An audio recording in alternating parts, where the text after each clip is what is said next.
All right, welcome everybody. The reason I ask you this question is, well, not only to create the beef between the enthusiasts of different languages and technologies, although it's very tempting, but it's also to tell you that this session will be technology agnostic, right? So it doesn't make so big difference what language you program. As long as you have any experience with producing software, that's gonna be, I believe, we'll give you some insights this session, I hope so.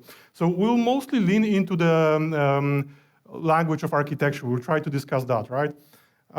Yes, and actually that's, yeah, I cannot see any answers under the architecture, so that's what we'll try to change here. So another question I would like to ask you is, and that's gonna be useful in a moment, we'll get back to this in a few seconds. What problems you can imagine when you think about designing software, right? So let's try to also fill this one and get back to this in a second. So I'm Marcin, hello.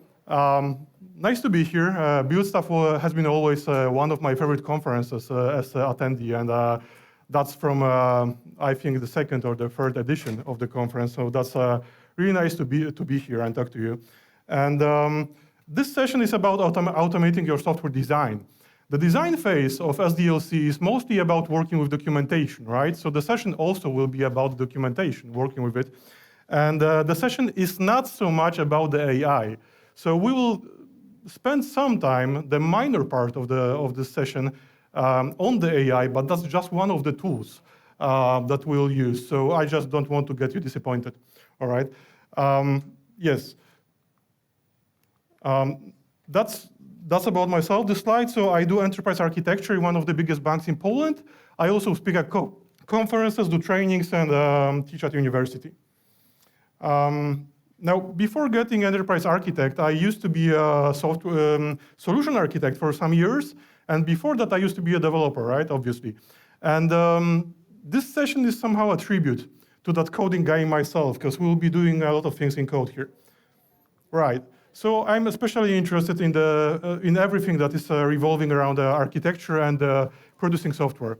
Yeah. The session, if you remember the terms from the university, the in with and in depth, that's more in with, right? So we'll focus on the inspirations and try to do some kind of an overview on the SDLC and working with documentation. Now, this session also consists of two parts. The first one is covering building blocks that we'll need to go through to get to the second one, which will be building on top of that, right? And if the first part will be in your perception a bit long, we can always make have hope, right? That the second one will be better and more dynamic. So let's check it out. Now, I will give you some options that you can use on the way. And just please remember that you are the most competent person in your situation, right, to make those decisions. So we'll try to cover the options that we have. I can see only one answer to this question, the customers, and that's actually my favorite one, because, well, customers and in general people, that's the hardest thing, well, I would say in everything, in software production, let's say.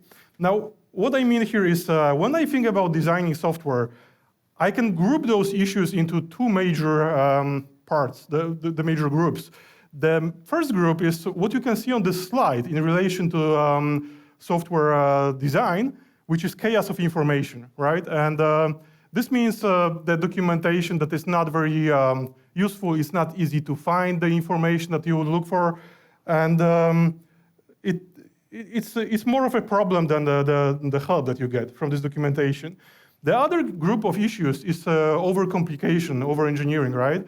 So I'm pretty sure you all been in the situation like I was a couple years back. I joined the team and we had that greenfield project. We started from scratch, right? And everybody got excited. Maybe some people got too excited, like some architects, right? And they created all those layers of abstraction. So you needed to comply to all of those policies and regulations and do so much of stuff before you actually provided any piece of working solution, right? So that's also not the situation that we want to end up in. And I will try to talk to you about the solution to those problems. And in my opinion, the solution is automation, which comes in different levels of maturity. Yeah, let's try to go through them. Now, let's start with SDLC cycle. And why is that? Why we do that? Because probably design phase is not the first place where you look at when you want to automate stuff. That would be probably development or testing, right? But in fact, in all of those phases, we could involve some kind of automation. So let's try to get some inspirations from the other phases, right? And the first two, that's mostly working with documents. How you do that? How you work with documents? Most people, they end up in the software, well, best designed for that, right? Like Confluence Wiki, Jira, or Azure DevOps, right? That's depending on the religion. Also, I'm not sure if you know that, but you can affect how the content is being stored under those systems. Like, for example, you can see here a Confluence Wiki, but you can affect the syntax here. So that's the default one, but you could also change it to something else. And that something else could be one of the most known syntaxes. That could be Markdown, right? So Markdown, how many heard of? Yeah, like half of the room, I think. That's cool. So just basically to be on the same page. So you can, that's the example. On the left-hand side, you can see the Markdown code, and that's being translated or generated in the IDE of your choice. Like this case, that's in Visual Studio Code, right? Now, I'm not saying that you can use Markdown only for those two first design phases, the SDLC phases. I'm just saying you can use them starting from those phases and also later on, right? And we'll use that later when covering all of the other stuff, like, for example, diagrams. Now, let's skip design for now and move to development. This is the phase where you can find many resources in the internet and also on the conferences like this. Probably many people will be talking about how to automate the development phase, right? We'll just cover one thing. The group of tools of which the representative is Docusaurus. How many use? Like, okay, 2 people, that's nice. So on the left-hand side, you have Markdown, and in the middle, there's HTML being generated from that Markdown. And then you get static pages for the documentation, and let's discuss how it's done. So you keep the folder in product repository, and in that folder, you have Markdown files that you update on daily basis. They are in the same place as your product code, right? So you just work with them simultaneously. And when I say it renders Markdown, I also mean that it supports Markdown. So everything that is about to come, and spoiler alert, that's gonna be like diagrams, for example. Yeah. Now, those static pages are generated from the files I showed you, and you get the logical structure of these documentation files, well, the pages. And you get stuff like control and validation over this. And validation, I mean not only basic stuff. When you move documentation pages from place to place, they keep the links updated, but you can also do more advanced stuff, like, for example, forcing update. And that could work like if you could put some kind of triggers, for example, on pull request.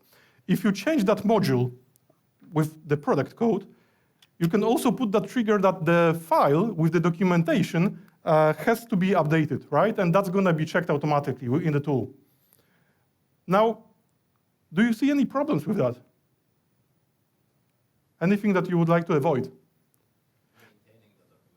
Maintaining the documentation, that's always the biggest problem. So, yeah, that's in general about the documentation. I would say that for the documentation, the most important thing is to have it updated, right?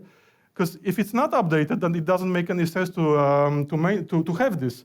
It can mislead you. So that's always biggest issue. But I here also mean this the situation that you might change some minor things in documentation only, and you still need to go through pull request, right?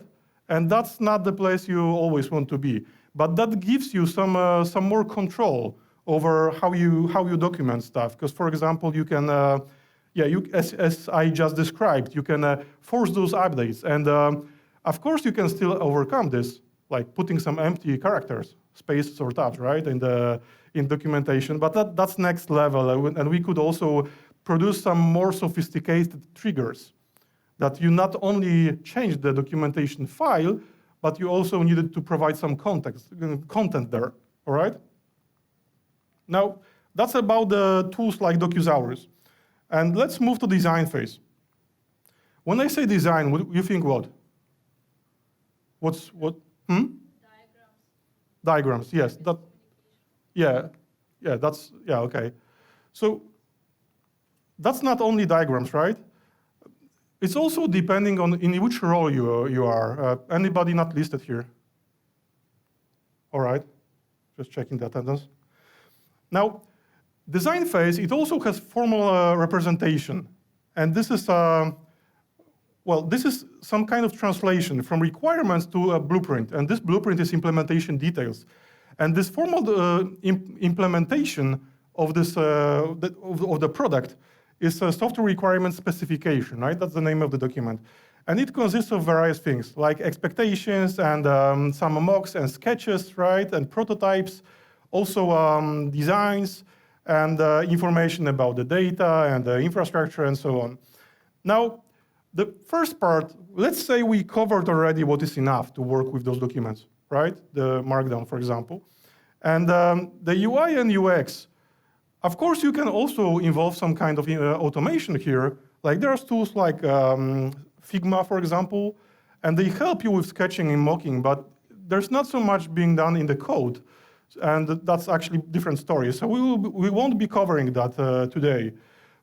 The more important part for us is architectural decisions and everything around, which is infrastructure and data. That's all part of your architecture, right? So I didn't say that architecture is the same thing as design, obviously, but you can look at this as the foundation. So architecture in this situation answers what you want to achieve, and then there is design trying you to figure out how you want to do that, all right? Now, design phase, that's not only diagrams, right? There's also other stuff. And the most important, let's try to dive in and figure out what is actually architecture if we want to discuss that, right? So what's architecture in your opinion? That's a buzzword, right? But apart from that. So there are various definitions. And that's mine, actually. That's, for me, that's everything that supports reasoning and talking to people about the whole part. And the whole part could be different things, because we have different levels of architecture. For me, that's currently, that's enterprise architecture. That's a whole organization. But there is a solution architecture, and there is a domain architecture, system architecture, right? That's levels. You also get other dimension, like layers. You have infrastructure, you have security architecture, you have data architecture, and so on, right? So that's another dimension. And those are the whole things. Now, further, it will be easier to talk some examples. So let's come up with this really original one, the application for conference registration, right? So from the first phase, we get some registration and tracking schedule requirements. Well, actually the founding parts. And then from the second part, we get some basic starting points, the requirements. Now, next is making some decisions, right, in the design phase. And what kind of decisions those could be? Like, for example, choosing the provider of the payment that we'll give to the clients. And we make some decision. It doesn't make so big difference what the decision will be. But after some time, like 1 year or 2 years passes, and I tend to forget those things. Why we made those decisions, right? Is that a problem? That we won't remember why the decision has been made? Yes. Is it? Why? Sometimes, not always. Not always, yeah, that's correct actually. Why is that a problem? If somebody asks and you need to explain a decision that's not optimal, that's a problem. Yeah, yeah. Or somebody, or some people, they tend to ask the same questions over and over again, right? And you, at some point, you don't know how to answer them, right? Yeah. Also, yeah. So time passes by and we forget those decisions. So how about documenting them? And doing that, there are other questions to answer, like how and where we do that, and who will work on those, and how they will be changing, and how to keep them simple, right? Now, when we store them, why not in the repository? We get the persistence and the history over the decisions that have been recorded. We also control the permissions, and we have those decisions on different levels. On the level of the whole company, like for example, we care to go in the direction of microservices, right, and not the monoliths. Or on the level of the system, we just pick that solution for doing something. And we also might have that need to define different groups of stakeholders who will be making those decisions, and in consequence, who will have access to those places where we'll be storing those decisions. Now, let's meet another citizen of our toolbox, and that's a bit special one, the ADR, because that's not a tool, that's the format of the document. And it's even weirder because the format is not set for whole market. So we might have different formats for those decisions being stored that will depend on the part of the organization or even the team, right? Some decisions might have a different structure and require some more information than the other ones. So we can have multiple ADR templates in the organization. Now, it's used for documenting a decision. And they are stored in ADL, the architecture decision log, right? Which could be a folder in the repository, for example. And they are snapshots. That's important thing, that they are not meant to be changed in the future. They are meant to stay there, right? And tell the context of the situation and the decision being made. Now, we get the history of choices, and we also control the levels of those decisions being made. And what we should document? That's actually really tricky question, and let's just say we should document important aspects of the architecture, how the systems will work. Somebody already said, right, that we don't want to document all of the decisions. So I'll just give you some examples, what could be important aspect. So like those, for example, that we decide to go monolith over microservices, right? But there are also some not so obvious choices, like for example, picking the library for the logging. And in general, that's not really important aspect. But let's imagine that there is that solution, that there is that library that we know have some problems with scaling, for example, or some threats. And we still decide to use those libraries.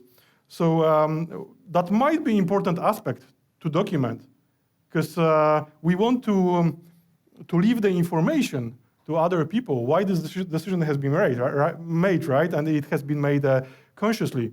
Because for the change, the consciousness is the first step, right? You need to know the context to make the better decision in the future. Now, we get the decision history and the context from this decision. Also, it serves as a guide for the future decisions and improves understanding and communication, right? That's the example. And as I said, the templates might be different for different decisions, types of decisions. But there are some common parts that you should have in those files. Like, for example, what are the drivers that make you even think about and document this decision? What are the consequences and what were the alternatives? That's the common part that should be in this ADR. And okay. Now, we covered ADRs. Any questions to that? Yes, please. How do you track commentary? How I track? How do you track commentary around the ADR? Commentary. Okay. Yeah, so the ADR, that's something that we work on with a group of people to make a decision. And in that process, you might have some remote work with comments, right? But after the decision is being made, there shouldn't be any. Like, so you are asking about the first part when working on the decision, how to track the, okay. Yeah, mostly that's meetings where people discuss that. If you choose the remote work, that's like with any other documentation. If you keep them in the tool of your choice, like Wiki or Azure DevOps, you just comment the page, right? If you keep them in the repository, you just add the things to the repository and the comments to the commit, for example. Yeah. So does that answer your question? Yeah, I suppose so. I mean, they don't have such a light, I guess, in PR view if you put it in the repo. Yeah. Obviously, you refer back, but it's not quite so clean. So we use Confluence, for example. Yeah. It's just the comments are just much more part of it. But Yeah.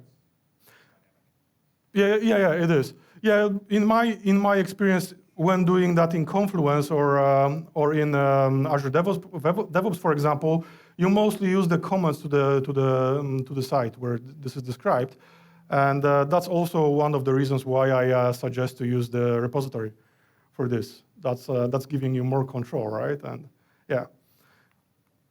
So what else we have apart from the decisions being recorded? Well, the most important part probably that is left is diagrams, right? And the diagrams, about those, the main thing that you can take from this presentation is this sentence, that diagrams are as maps, like the same thing as with maps, right? So you go to Google Maps, for example, and you search for some information. You zoom in, zoom out, you change the layers, turn on the geographic layer or the bike routes and so on. And the same thing applies to diagrams. So you always need to think about what information you need and what you need it for, who you will be discussing it with.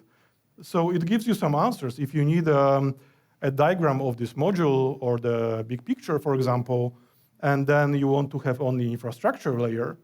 And yeah, so that's always a trigger, what you need the information for, right? So we have different kinds of diagrams, and it goes for what I described earlier. What are the levels, what are the layers of the architecture, who are the stakeholders, and so on. Now, we will try to describe those with the levels of maturity, and that consists of different dimensions. One of them is the place where we will store it, and that's the medium, right? There's the syntax, the notation, and also the process around it. So let's start from scratch, from the basic stuff, the basic drawing, right, on the paper. Sometimes useful when you want to do a brainstorming, or you just want to visualize some idea and then throw it to the bin, right, and get rid of it. So that's how it looks like. Pretty sure you've all been there. And sometimes we also want to maintain those, like they are meant to stay, right? So that's the best point where we turn to what you see is what you get tools. And we can simply drag the elements over, right, and save the file and then open it again. That's this point. Now, we still don't know how to talk to people about those diagrams, because there always has been a syntax.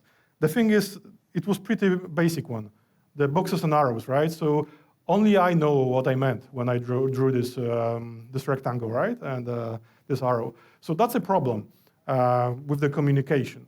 And if we want to improve that and work with people on those diagrams, let's just try to find some syntax. Most common ones, that's basically those two that I put on the slide. And the BPMN, well, for the processes, and UML, let's just say simplifying for everything else. And that's actually not true, right? Because me, myself, as enterprise architect, we mostly use a notation called Archimate, and that's used for something else. So we mostly want to see the big picture of whole story. So, for example, going from motivation through the processes and roles and what's happening in the business layer, and then moving to technology, how it's being realized, right, and implemented. So that's different perspective. But let's just stick to more development or the SDLC point of view, which will be mostly these two. And, well, basically UML in most cases. Now, that's how it looks like. And again, Visual Studio Code. You can find many nice add-ins and toolboxes, like in this situation, for working with diagrams in the same repository as you keep your product code, right? So that's the file in the same place as my product code. And you can draw diagrams in the different syntaxes in that, like, for example, UML here. But there is also a toolbox for BPMN, Archimate, and so on. So it's really, really powerful if you want to use that. Now, we are at this point, and sometimes it's good enough, right? Sometimes you don't need anything more, but just hear me out. Sometimes if you want to, like, if you have, okay, let's just ask this question. How many of you been in that situation that the requirements changed, right? Yeah, and if they change in a big way, it might be problematic to have those diagrams updated and control what has changed and why and when, right? So at this point, we don't have such thing as history. If they are supposed to stay, there might be a better way to do this. So what would be that better way? I think you can already say where I'm heading to. So the better way would be to keep them in a repository, right? And of course, we will need a syntax for that. But let's just now discuss what happens when we keep them in a repository. So we get them up to date, right? If we care and control that, what happens to them. And then it's easier to keep versioning and auto-generation. There's a thing I would like to describe to you, maybe just giving some examples. So imagine you have a repository with configuration files. And then there are things like server addresses or server names, elements of infrastructure.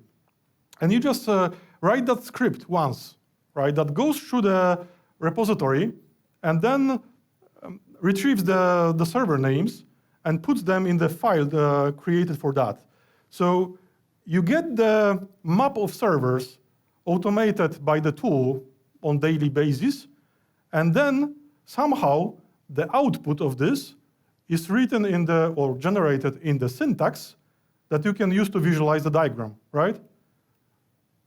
So you write the script once, and then you allow yourself to always have the actual map of the servers that you have in your solution.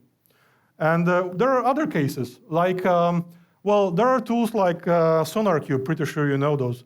But let's just imagine you want to do something more sophisticated.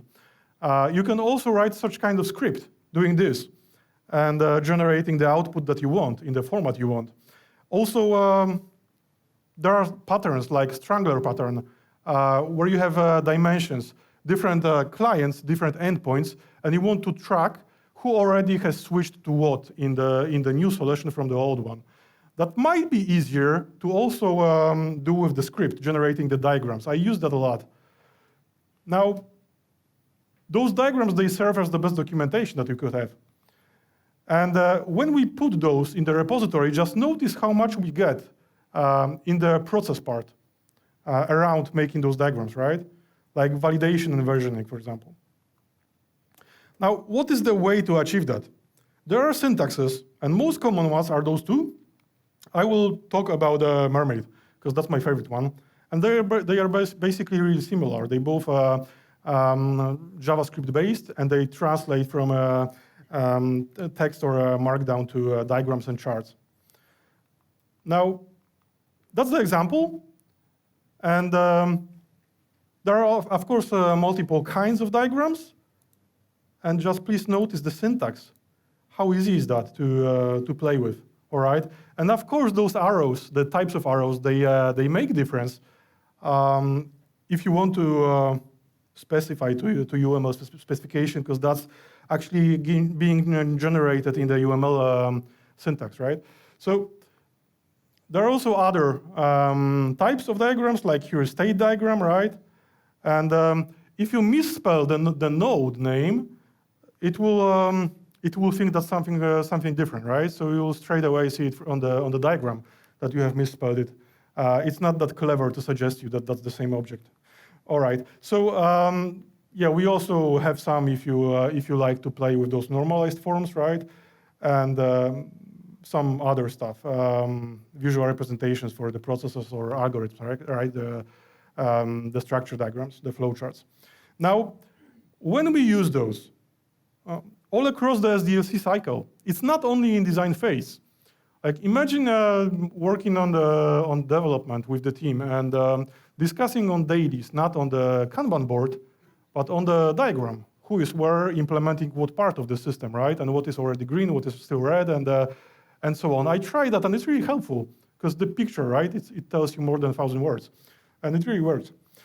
Now, we do those from top to bottom. That's very important. What I described with the maps, same goes here. So we start from the big picture, and then zoom in when we need to, right? Because if we start from the details, we might end in the situation I described in the beginning, right? That we have too much information that we don't need to have. All right. Now, we consider the dimensions, like the granularity and layers, and the effort to effect factor. So how much work we need to put in to get how big effort, how much effort we need to put in to get how big effect, right? How helpful it will be for us. And is that a good way to go Cartesian product? Of course not, because I just described why. If we have too much information on those documentation products, then we'll have to spend a lot of time on doing those. Now, there is that tailored, the specific way of producing this tailored scoped diagrams. And it's called C4 with the tool Structurizr, both created by Simon Brown. And yeah, so C4 notation, and I'll just give you a short example from the official website, so just to show you the way of thinking here, right? So that's the structure here. We have the context and let's start from the big picture. So we have the context of the system, and I know that you probably cannot see that from the room, but it doesn't make so big difference. I will try to explain to you. So we have the system that is communicating with other elements, and we choose to dig more into that, right? And from the first layer, the context of the system, we pick the internet banking system and dive in, right, to level 2, which is containers. And containers, those are the elements that are being deployed independently, like the APIs or the databases, for example. So we can see this the system in the context of the other participants of the previous picture from the first layer. Now, if we choose from the containers the API that we are especially interested in, we dive more into this, and we have the components inside that container that we just picked, right? That's level 3. And there's also another layer, the code layer, and this one we actually don't use so much because that's too fragile, and that changes a lot. And actually, IDEs, they produce some such kind of thing for you. So how it's done? On the left-hand side, that's the model, the code of the model, like this. And then on the right-hand side, all those boxes, they are different levels of visualizing, right? So we keep a model separately and the visualization separately for the diagrams. That's most important here. Now, did we find it already? Is this my one and only for our needs? I don't think anybody believes that, right? So it is specific in a way, actually in a couple ways. Like, for example, it solves some issues from the previous tools. It allows you to move around the objects. So in Markdown or in Mermaid or PlantUML, you don't control how the components they are placed on the big picture, right? So here you have separate files for positioning and the content itself. And all right, I think I will be short with time, so I'll just move forward. So the most important thing here is it only focuses on the levels of granularity, and for example, doesn't touch on the layers like infrastructure. If you would like to have those information separated, it doesn't help you with that. So that's one way. That's one of the ways you could go to have this tailored scope. And just some bonuses. I'm not saying you should do that, but you could do that. So, for example, visualizing Git without Git, actually, right? That's basically just Mermaid, and also Gantt chart diagrams. There are not so many tools on your daily work that you could use for generating some basic Gantt chart, and that helps you with this. Also, mind maps. I'm all over this, and you can also use that to produce some and some charts. Even writing presentations in the code, right? Now, did I forget something? The AI, right? Yeah. So the AI doesn't change the game. What do you think? It does. Yeah, I also think that it does, but it does change the game for the people that know their stuff, right? They don't know their domain. And if they know how to verify the answers that they got. So they can help automating and learning stuff, but it won't replace your thinking, right? That's the short answer, and no brainer, right? No rocket science. You all use LLMs, so you know how it works. Now I asked at the source if it can be helpful, and I'll just describe to you. So I got some answers, and I specified what needs I have. Like I would like to improve my process of designing, and he gave me some misleading answers, like for example, describing the tools that I talked about here, and not giving me the proper information about the differences between them. So luckily you have been here in this presentation, right? And you know the differences a bit. And I also checked at the second source, the ChatGPT here, and he also gave me not so good answers to this. By the way, if you want the materials, I can also send it over to you. Just let me know after the presentation. So he gave me some basic diagrams, and I used that to put in the Visual Studio Code to try to generate them, and that worked. But after clarifying a bit, it gave me another version that is not rendering anymore, right? So my point is, he doesn't have any consciousness, right? That's always us being responsible for verifying what we get. Now, yeah, I already answered that. So it does change the game, but for the people that know what they are doing. And yes, but it still deserves to put on the list, right? Because it changes a lot, simplifies things, like with the calculator years ago. Yeah. So I will just tell you the story now, because we went through building blocks. And now we can try to put the whole process using AI tools. And how much time I have left? Not so much, right? 5 minutes. All right. ChatPRD. So Claire, real person. She used to be PM, and she used to ask over and over again the same questions, just changing the project. But the questions were the same, specific for PMs, for PM needs, right? So she came up with this product, ChatPRD, and that's basically building a product on top of the LLM, on the prompts that she used, right? And I tried to use that to generate some content. Yeah, I'll just quickly tell you the story. And after answering questions and specifying what are my requirements, I got some stuff that I could export to Markdown. I put that into Visual Studio Code, and then, of course, specified and talked with LLM a bit more. And then that was a good starting point to put in the repository. And when I did that, I also could use this output as an input somewhere else, like in Perplexity, for example. And here I asked what we can do with this.